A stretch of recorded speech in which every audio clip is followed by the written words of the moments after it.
Serokkomarê Tirkiye Recep Tayyip Erdogan carek din li dû Rojhilatê Deryaya Spî axifnek bi coş kir û dibêje û got ew ê roja êniyê mizgîniyeke mezin bide gelê Türk.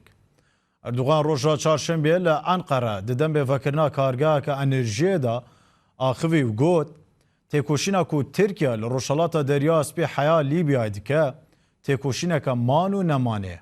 Em qet jî dest jê bernadin. Erdogan got jî li dorveyekê di roja êniyê mizgîniyeke mezin bidem gelê Türk.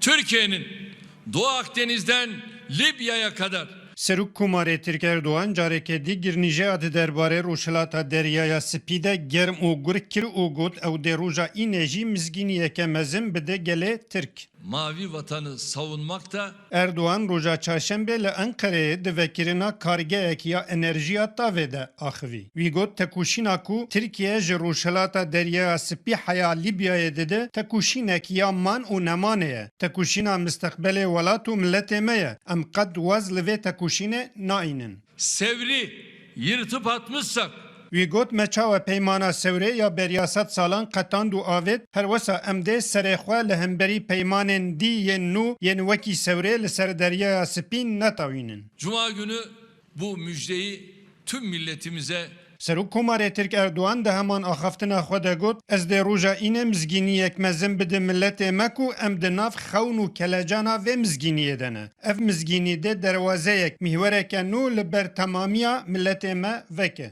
bu müjdenin biz de hayalleri rüyası içerisindeyiz. Mizgîniya Erdogan ya roja înê de çi bin? Gelek çavderên siyasî yên nêzîkî Erdogan û partiya wî wesa texmîn dikin ku dê ev mizgînî di warê enerjiyê de be. Her wekî keştiyên Tirkiyeyê yên li ser Deryaya Spî bîrinin yê enerjiyê derxistibin. Berat Albayrakê wezîrê aboriyê ji got ev mizgînî dê mîhverê Tirkiyeyê biguhurîne. Müjdenin Mizgîniya Erdogan dê çi be em nizanin lê eşkereye ku helwest û siyaseta Serokkomarê Tirk Erdogan ya di derbarê Deryaya Spî de ji parastina maf û hiqûqê Tirkiyeyê ser deryayê zêdetir û wekî şerekiyê enerjiyê tê birêvebirin. Aliyê Yunanistanê jî ji ber vê siyaseta Erdogan ya lêgerîna enerjiya li ser Deryaya Spî dixwazî Yekîtiya Ewropayê sizayan li ser Tirkiyeyê pêk bîne.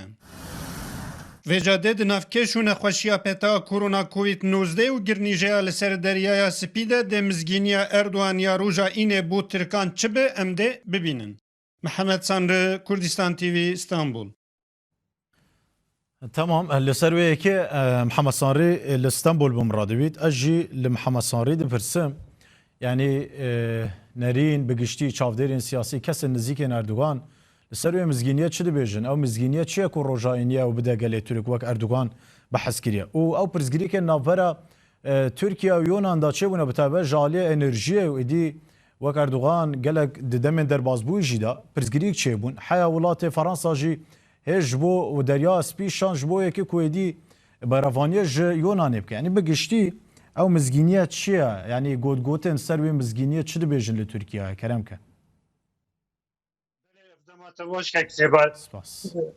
به هر وی درباره ده بلومبرگ ارگانیکارا دهندینا دنیا امریکی ایرو درباره ده نوچه راپورت بلند کنه دیار که بلومبرگ دیار که کنه سر دریا سپی بله سر دریا یا رش چند جیگه نزیکی تراد زونه ترکیه لوان دارا بیرک دوی انرژی کشف کریه بکو ev mizgîniya Erdogan derbarê de be.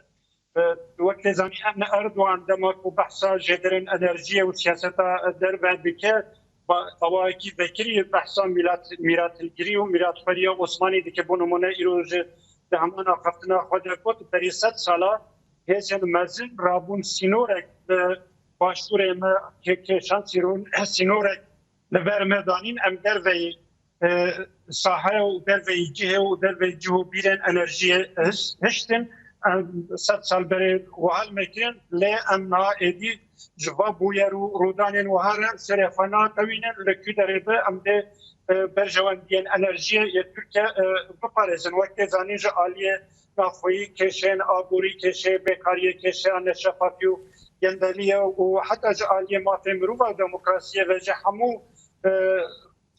بنکن لیکولین و چافدریه نه دنیای جنده دیار کرن کو است دموکراسیا ترکیه و پرستنامه مروبا و آنجا بنا آزادیا ما مروبا ل ترکیه گله قبسه ل آواکیت میوات هبونو تنابونه ده و هر وقتی سیاست در و جمهور لیبیا یا ارمنستان ترکیه دگل همو جیان رفج دکنافتش و وکش و حتی دناف اسکرکشی لشکرکشی ده ایجاد دناف و گرو گرفته گرینیا و گرو گرفته همیا ده اردوان روزا این مسکینیه که چاوا بده که همو چارنویسا ترکیه بگورتن راستی جه گمانه یعنی وقتی مگوت گلک آلین یا نزدیکی چابدرین سیاسی نزدیکی اردوان بخوش دیار دکن که مسکینیه اردوان بده درباره انرژی ده بیجا بیرن انرژی ده سر روشلات دریا سپی به آنچه ده سر دریا رشت به هر بیواری ده تهیبید کن که اردوان هندک بیانی نو بدن بله باشه نوچگانی ما محمد سانری گلک سپاس بوده بو زانیاریانته